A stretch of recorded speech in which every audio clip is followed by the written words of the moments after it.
Hello fellow traders. तो आपका स्वागत है इस चैनल पे। आज हम बात करने वाले हैं न्यू ट्रेडर और रिच ट्रेडर के चैप्टर 3 के बारे में। तो शुरू करते हैं। नए ट्रेडर उतावले होते हैं और उन्हें लगातार रोमांच की तलाश होती है। अमीर ट्रेडर धैर्य से काम लेते हैं और एंट्री और एग्जिट सिग्नल का इंतजार करते हैं। स्टॉक मार्केट के खुलने से 2 घंटे पहले ही नया ट्रेडर जाग गया और वो बहुत खुश था कि उसके पास ट्रेडिंग के लिए पूरा दिन पड़ा हुआ है। उसने एक कप कड़क ब्लैक कॉफी बनाई, अपने कंप्यूटर में साइन इन किया और एशिया और यूरोप के बाजारों की गतिविधियों को देखने लगा। सभी बाजारों में तेजी थी और हर प्रमुख क्षेत्र में 0.5% तक का चढ़ाव था। प्री मार्केट ट्रेडिंग में उसके स्टॉक SRRS का मूल्य $9.70 था। उसने मुस्कुराते हुए अपनी कुर्सी में अंगड़ाई ली और एक ही दिन में वो $350 के मुनाफे पर पहुंच गया। अपने बारे में उसकी राय सही थी। वो बाकियों से अलग था। मगर सबसे पहले उसे अमीर ट्रेडर की सलाह के मुताबिक बाजार में लगी अपनी पूंजी को कम करके उस स्तर पर लाना था जहां वो सहज रहे, और फिर उसे मुनाफा पैदा करने वाले सिस्टम के तहत एक ट्रेडिंग प्लान बनाना था। बाजार खुलते ही उसने SRRS के 500 शेयर 9.75 प्रति शेयर के हिसाब से बेच दिए। उसकी पूंजी में $200 की बढ़ोतरी हुई। इसमें से $10 खरीदने और $10 बेचने की कुल $20 की कमीशन फीस निकाल दें तो भी उसे पहले ट्रेड में $180 का मुनाफा कमाया। अभी भी उसके पास SRRX के 500 शेयर थे और वो $12 के हिसाब से कमाई के लक्ष्य के नजदीक पहुंच रहा था। अमीर ट्रेडर ने सही कहा था। अब उसकी कम पूंजी दांव पर लगी थी, तो वो थोड़ा सुकून महसूस कर रहा था। अब वो पहले की तरह बढ़ी हुई धड़कन या मानसिक तनाव नहीं महसूस कर रहा था और उसने तय किया कि अब वो 500 शेयर या 5,000 शेयर की ही पूंजी में बाजार लगाएगा।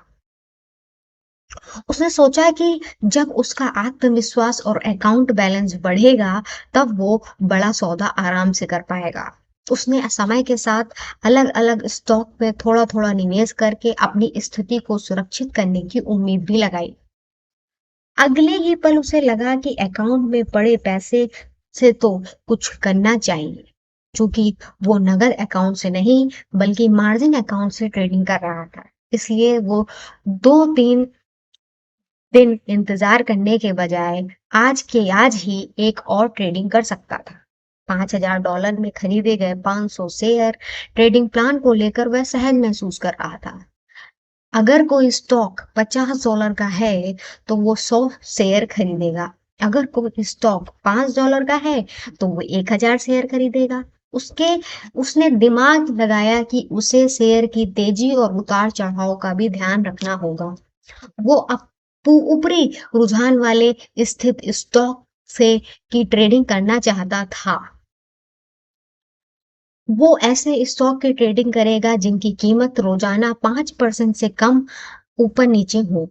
ऑनलाइन जाकर उसने अपने SRRS के स्टॉक के पिछले सालों की कीमत का ग्राफ देखा।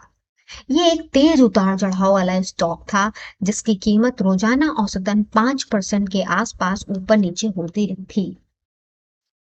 इससे नया ट्रेडर परेशान नहीं हुआ, क्योंकि उसे एक उतार चढ़ाव वाला स्टॉक चाहिए था। उसे अपने स्टॉक में तेजी इसलिए चाहिए थी ताकि उसे बाजार के रुझान का तुरंत पता चल सके और वो अपनी ट्रेडिंग के खर्चे का पूरा करके मुनाफा कमा सके। उसने सोचा कि क्या रोजाना 5% का उतार चढ़ाव बहुत ज्यादा है। उसने अपनी कुल पूंजी का आधा इसी स्टॉक में लगाया है। इस हिसाब से अगर वे 5% नीचे गया तो उसकी कुल पूंजी 2.5% उसके हाथ से चला जाएगा। ये बात दिमाग में बैठा लेने वाली थी। बैक ग्राउंड में वित्तीय समाचार चल रहे थे और स्क्रीन पर लाइव स्ट्रीमिंग आ रही थी। अब वो अपना ट्रेडिंग प्लान बनाने के लिए तैयार था। उसने वापस अपने स्टॉक पर निगाह डाली जो अब $9.92 तक पहुंच चुका था। इस स्टॉक ने 52 हफ्तों के अपने सर्वोच्च मूल्य का रिकॉर्ड तोड़ दिया था। वो खुश हो गया। वो ये सोचकर आश्वस्त हुआ कि उसने एक मुनाफे वाले स्टॉक का चयन किया है और सही दाम पर इसे खरीद लिया है। लेकिन अगले ही पल उसके मन में सवाल आने लगे। क्यों उसने उस कीमत पर खरीदारी की? क्या उसने स्टॉक इसलिए खरीदा क्योंकि ये कुछ समय के लिए समर्थन मूल्य पर उपलब्ध था, या फिर उसे कुछ आभास था? क्या वाकई उसने एक योजना के तहत खरीदारी की, या फिर वो बिना सोचे समझे अपनी राय या आभास के प्रभावित होकर ट्रेडिंग कर रहा था? इन सवालों का जवाब ढूंढने के लिए उसे मुश्किल हो रही थी। अपने अकाउंट में पड़े हुए बाकी के $5,000 को भी बाजार में लगाने के लिए वो बेताब हो गया था। उसने बाजार की गतिविधि देखने के लिए सूचियों पर निगाह डाली। ज्यादातर क्षेत्रों में बाजार 1% की ऊंचाई पर था और डीएमवाई, जो एसआरआरएस की सप्लायर कंपनी थी, उसका स्टॉक एक नई 52 हफ्तों की ऊंचाई को छू रहा था। उसने बेझिझक डीएमवाई के 1,000 शेयर $4.91 के हिसाब से खरीद लिए। इसके बाद स्टॉक 4.95 तक चढ़ा और रुक गया और फिर वापस 4.92 पर आ गया। उसे उम्मीद थी कि स्टॉक ऊपर जाएगा ताकि वो मुनाफा कमा सके। उसने जब देखा कि स्टॉक $4.92 से 4.93 से आगे पीछे ही नहीं हो रहा है, तो उसने खुद से सवाल करना शुरू किया। वो क्या कर रहा है? उसके पास बेचकर निकलने की कोई रणनीति नहीं है। उसे खुद नहीं पता था कि उसने अभी ये शेयर क्यों खरीद लिया। खरीदते वक्त उसे समझ नहीं आया, मगर वो असल में लालच में पड़ गया था और उसे लालच का बुरा अंजाम भुगतना पड़ सकता था। शायद ट्रेडिंग करते वक्त ट्रेडिंग प्लान बनाने की विचार सही नहीं है।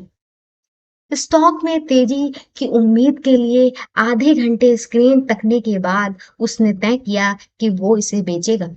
उसने 4.92 के डॉलर के हिसाब से 1,000 शेयर बेच दिए, ये सोचकर कि उसने चैन की सांस ली और उसे घाटा नहीं हुआ। मगर फिर उसका ध्यान अकाउंट बैलेंस पर गया, जिसमें $10 कम हो गया था। ये देखकर उसे हैरानी हुई कि उसने $10 का मुनाफा कमाया था, मगर $20 उसके अकाउंट से खरीदने और बेचने का कमीशन कट गया। उसे ट्रेडिंग प्लान बनाने की प्रक्रिया के बीच में ही वो ट्रेड करने का अपना फैसला बेवकूफी भरा लगा और उसने अमीर ट्रेडर को फोन लगाया। अमीर ट्रेडर के कॉल रिसीव करते ही उसने मुद्दे की बात शुरू कर दी। क्या आपने कभी ऐसी ट्रेडिंग की है जिसके बारे में आपको पता नहीं था कि आप ये क्यों कर रहे हैं? अमीर ट्रेडर ने जवाब दिया, हाँ, जब मैं जवान था, जब दांव काफी ऊंचा था और मुझ में बहुत ज्यादा जोश था, तो मैंने ऐसे काम किए हैं जिसका बाद में मुझे पछतावा हुआ। आदमी कब बिना सोचे समझे एकाएक या बहुत ज्यादा ट्रेडिंग करता है? जवाब देने से पहले अमीर ट्रेडर ने रुक कर सोचा। देखो, ऐसा बहुत कारणों से हो सकता है, जैसे एक ठोस ट्रेडिंग प्लान का नहीं होना, धैर्य नहीं रखना, रोमांच महसूस करने की इच्छा ना होना, या फिर खुद को दूसरों से ज्यादा अक्लमंद समझने का गुरूर होना। और इसे रोकने के लिए मैं क्या कर सकता हूँ? नए ट्रेडर ने परेशान होकर ये सवाल पूछा। मैं यही सलाह दूंगा कि तुम सिर्फ पैसे बनाने के लिए ट्रेडिंग करो, मनोरंजन के लिए या फिर खुद को कुछ साबित करने के लिए नहीं। मुनाफा कमाने वाली ट्रेडिंग अक्सर उबाऊ होती है, क्योंकि अगर ट्रेडिंग करने से पहले ही तुम्हें पता रहे कि तुम्हें क्या क्या करना है, तो इस प्रक्रिया का रोमांच समाप्त हो जाता है। अगर तुम्हारे पास एक ट्रेडिंग प्लान और बढ़िया रणनीति है, तो अपने आप